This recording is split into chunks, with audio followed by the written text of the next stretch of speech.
Two of the country's largest doctor groups, with more than 300,000 physician members, have issued new guidelines for treating musculoskeletal pain that accounts for 65 million healthcare visits a year. Dr. Bob Arnott is here to explain. Thank you for joining us today.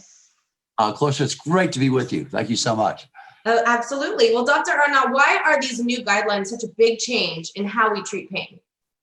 So it's a sea change, a tectonic shift. Mm-hmm. You know, in 100 years, we haven't changed how we treat pain. And now the slogan really is think topical first. So when you go into a pharmacy or drugstore, instead of, getting a bottle of pills, think of using topical pain formulations first. A couple reasons for that. They're safe. Any of these oral medications carry possible side effects. For instance, the ibuprofens, 15,500 deaths a year, according to the CDC, 450 even from acetaminophen, which is thought to be so safe. And the interesting thing is, the impetus behind these two great organizations, that is, it's the American College of Physicians and the American Academy of Family Physicians, is in terms of opioid usage. They looked at 13 million U.S. insurance claims, McMaster University, which I love, did.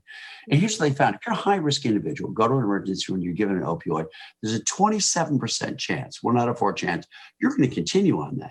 If you or I went in as low-risk patients, there's still a 6% chance we would continue taking that opioid with all of the terrible consequences that goes there. So, why it's such a wonderful mix, Clarissa, is that, you're moving, of course, from these centrally acting pills to locally acting topicals. Mm-hmm. And it's a fantastic balance of safety first with great efficacy. I love it. And you make a very good point, especially with the opioid topic, because we know that's a big issue here in the States. Now, besides that, why do you think it's so important for Americans to rethink the way we pursue pain management?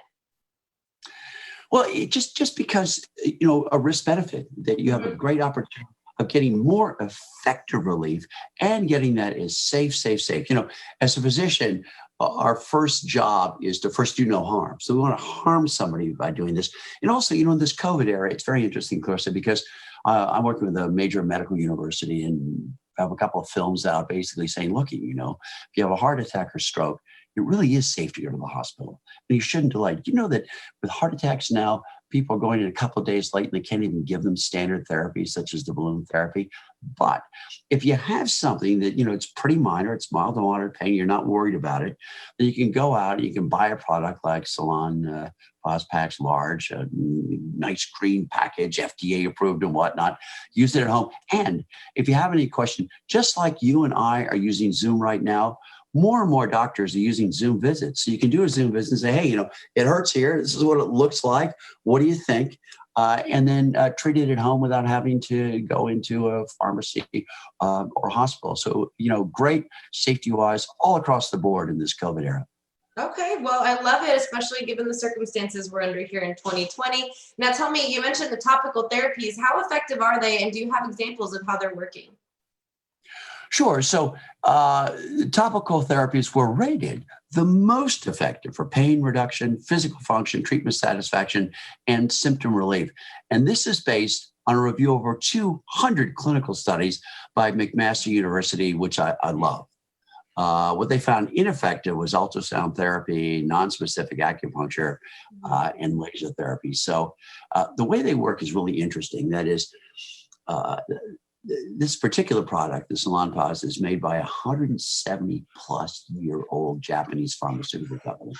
And one year I researched all these topical pain formulations in great depth and found the Far East, they've used these for a couple of 1,000 years. So they have all kinds of experience with it. And mechanistically, what happens is you have this incredibly complex pain pathway, technically called the arachidonic pain pathway. It's like a waterfall in terms of all the stuff that it spews out. And you're cutting that off and not producing all those pain products. And you're doing it by going directly through the skin. It's just a couple of millimeters in to the key pain receptors, rather than going in through your mouth, into your brain, lung, liver, stomach, all over the place, where it can cause many different side effects. And of course, you're getting it right to the site of the pain rather than wasting all that medication going through all the different organs in your body. I love it. Yeah, I'd say that we're pretty conditioned to take a pill and assume that that's going to going to be the solution. However, it does make a lot of sense what you're saying about treating that specific area. Now, what type of injuries do you suggest us using topical pain relief for? So here's what they say. That is, these topical NSAID pain relievers are the best choice when treating acute musculoskeletal, meaning muscles and joints, non-low back pain, and this includes muscle strains, sprains, soft tissue injuries.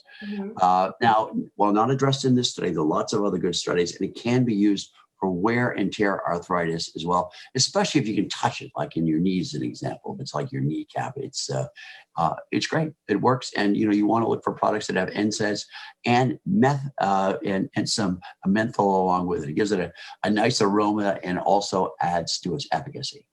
Absolutely. And with arthritis and this cold weather hitting us soon, I think that's something that we'll need to look forward to. Where can we go for more information on these topical pain relievers? Of course, there's a great site. I use it all the time. Recommend people go there. It's called salonpause.us. It's not .com, but .us for the US market. So a great site, and I think your viewers will really enjoy going there. Wonderful. Well, Dr. Arnott, thank you so much for your time today and for educating us on the positive aspects of topical pain relief. We'll look into it, and we thank you for your time.